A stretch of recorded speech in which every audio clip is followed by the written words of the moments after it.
Hey guys, Mario Kart Gamer Dude here, and in today's video, I'm going to be talking about two game modes that get a lot of debate about which is better. Those modes are World of Light and the Subspace Emissary, both of which are the adventure modes in the Smash Bros. Series. Both modes feature a story that involves numerous characters banding together to fight against an evil force, like in most crossover video games. But they are both different in their own way, while both offer something very great.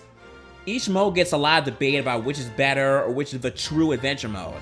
I remember making a couple posts, one or two on Twitter about these modes and got lots of replies about which is better or why it's bad or why it's considered good or bad, and it got a lot of debate. So for now, I'm going to save my opinion about for which mode I like the best for later. Right now, I'm going to be discussing both modes individually and describe how each are different and everything. Now, before I go on, spoilers are ahead if you haven't played either of these modes. So if you don't want to hear anything, leave now, or click to this timestamp right here if you don't want to hear any of the story details for each mode, okay? Without further ado, let's begin.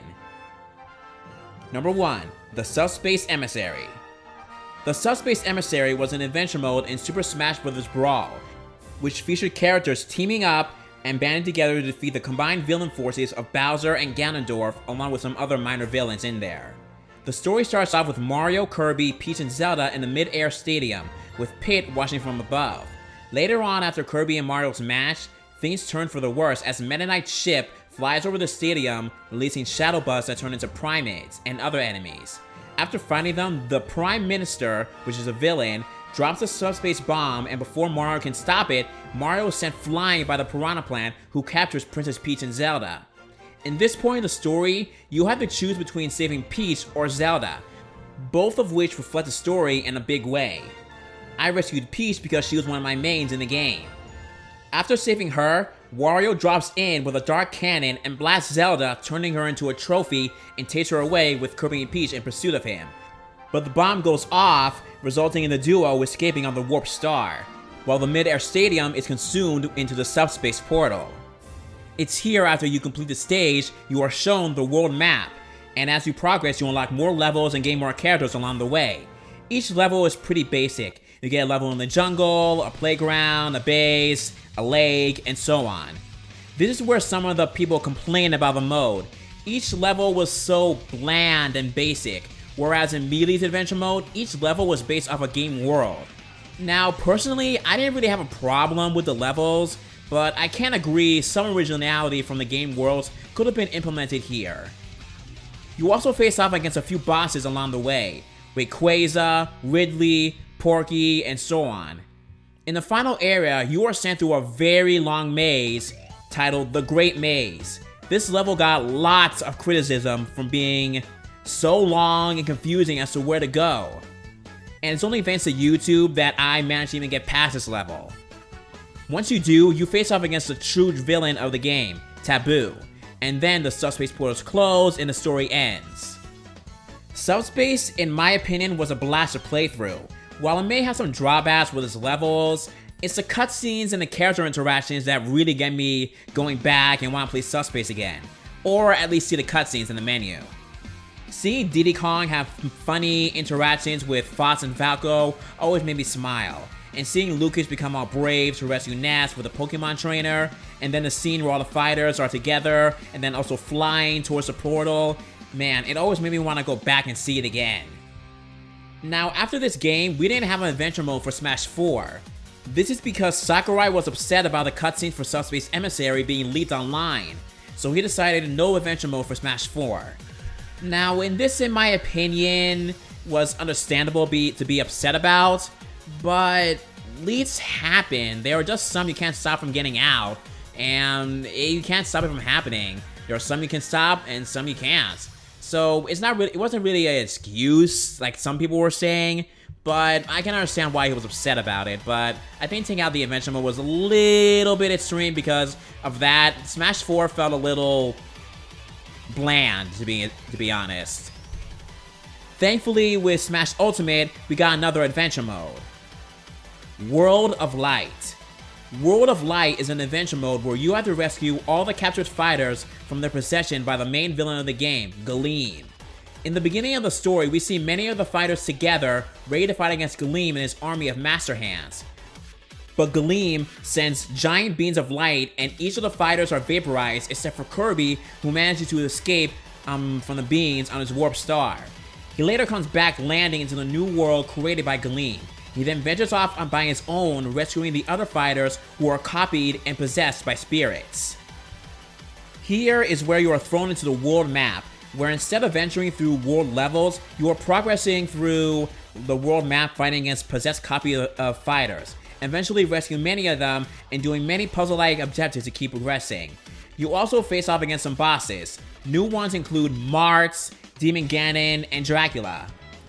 Now, this world map, this entire area, this is where many of us complain about this mode. This is because all you do is face off against spirits non-stop over and over and over again, and it gets incredibly repetitive. The mode is also much longer to complete than Subspace was. Don't expect to do it all in one day or so. It took me months, and I mean months, after I bought the game to beat this mode. I've gotten lost and stuck as many times as to where to go, how to beat certain spirits, but there will be some challenging spirits to defeat. And then how to keep moving on the map, because there are pathways that require a specific spirit, and again, thank you internet for the help. However, many people, and myself included, agree that the midway point where you venture into the Dark Realm and where the other villain, Darkon, resides is where things start to pick up and gets more intense. Still very long to complete though. Later on, we venture into the final battle, where you get to play even as Master Hand and take out numerous spirits. It's at this point where you have three choices. Defeating Galeem or Darkon individually results in two endings where the world is consumed by light again, or dark. But if you face them together, you get a true ending and all the spirits are returned to their rightful bodies. World of Light definitely has some drawbacks, but I will say that I did enjoy some of this mode. But unlike Subspace, I definitely don't think I'll be going back and going through this entire mode again. Something else that's different than the last adventure mode, there's not as much cutscenes as there were in Subspace. There's only like 7 or 8 in total in this mode, whereas in Subspace has over like 100. I mean, I wasn't really expecting to have that much that high amount of cutscenes again. I would have been fine with us 10, 15, 20, or maybe even 30. In the beginning scene, we hear Zelda, Pit, and Mars speak, and this got many and myself off guard, and we were wondering if we would actually get fully voiced cutscenes. But being realistic, it would take too much work for the developers and the voice actors to do.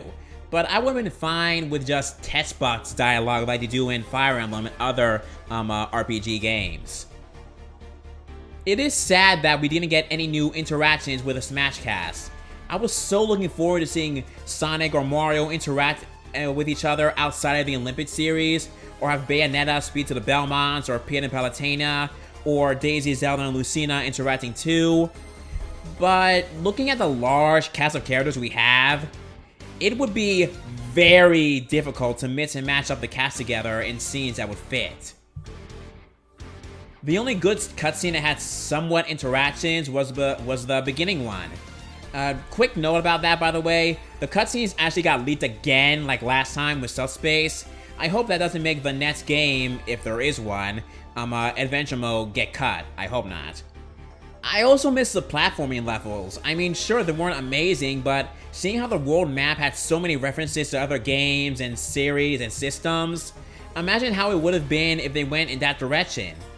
The mode, again, is also way too long. You can get easily tired of playing the mode once the repetition kicks in. So, which one is better for me? For me, it comes to Subspace because it had many great things that World of Light needed. World of Light definitely has its positive points sometimes, but Subspace for me is the better mode. I'm hoping that if we ever get another Smash Bros. In the late future, we get a sequel to Subspace or at least a good successor to it. or at least a good successor to World of Light also with some platforming levels and a little bit more cutscenes. Not cutscenes with fully voice acting or high definition cutscenes. Maybe some test spot dialogue at least. That will provide some interactions, at least. So with that, I want to know your opinions. Which mode did you guys like better and why?